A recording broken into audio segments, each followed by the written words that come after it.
Les travaux de la réhabilitation de la centrale hydroélectrique de Tchala-Loubilangi 1 seront lancés d'ici peu au Kasaï oriental. Le financement du projet est déjà disponible. C'est ce qui justifie la descente sur terrain d'une forte délégation des investisseurs de l'entreprise Anzana Electric Group et de Matiland chargés de l'exécution de ce projet. C'était le mardi 19 août 2025. La délégation conduite par les députés national Serge Kaninda Fonchi a visité toutes les installations de la centrale hydroélectrique, une propriété de la minière de Bakwanga Miba, dont les machines sont vétustes car installées depuis 1957.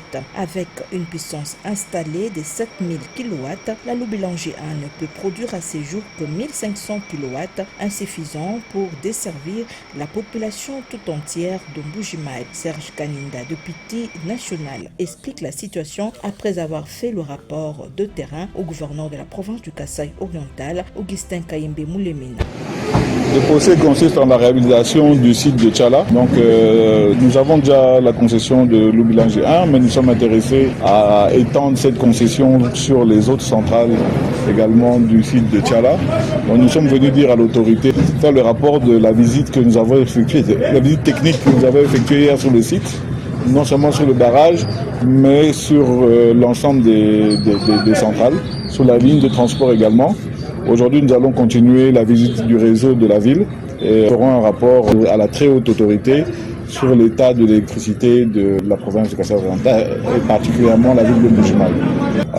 Par centrale, plus ou moins, parce qu'il y a toujours des imprévus. Par centrale, il faut compter à peu près 30 millions et sur le réseau aussi 30 millions. C'est que le site est en état de délabrement très avancé, qu'une seule turbine fonctionne pour le moment à la centrale.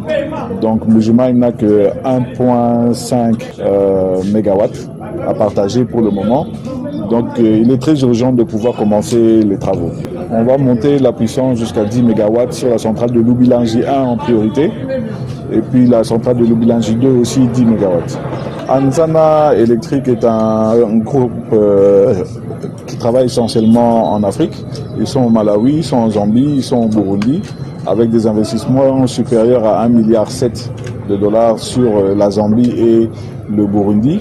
Au Burundi, ils s'occupent de la réhabilitation de pratiquement tout le pays, sauf les villes principales. Donc, ils s'occupent du périurbain également et aussi des villes secondaires. Donc, ils souhaitent entrer dans le marché RDC et Mbujimaï et Kisangani, Kolwezi également sont des priorités quant à ceux. C'est pour ça qu'on avait vu le chef d'État à Luanda et qu'il avait donné des instructions claires sur les investissements à faire et comment ça devait se passer. Donc de nouveau, nous allons faire un rapport à la très haute autorité et ensuite l'action viendra. Aussitôt que l'ARE, le régulateur, est à même de délivrer les titres nécessaires pour pouvoir avoir l'autorisation d'effectuer les travaux, nous démarrons. Non, la société Seco est déjà partie.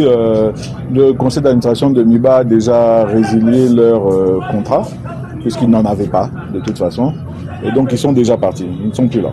Ce projet tant attendu va augmenter la production de la centrale jusqu'à 10 MW. Il reste que l'obtention de l'autorisation de l'ARE, autorité de régulation du secteur de l'électricité, pour que les travaux de la réhabilitation débutent d'ici peu. Le conseiller principal du chef de l'État au Collège des mines et énergies, professeur Jean-Marie Kanda, était dès la partie.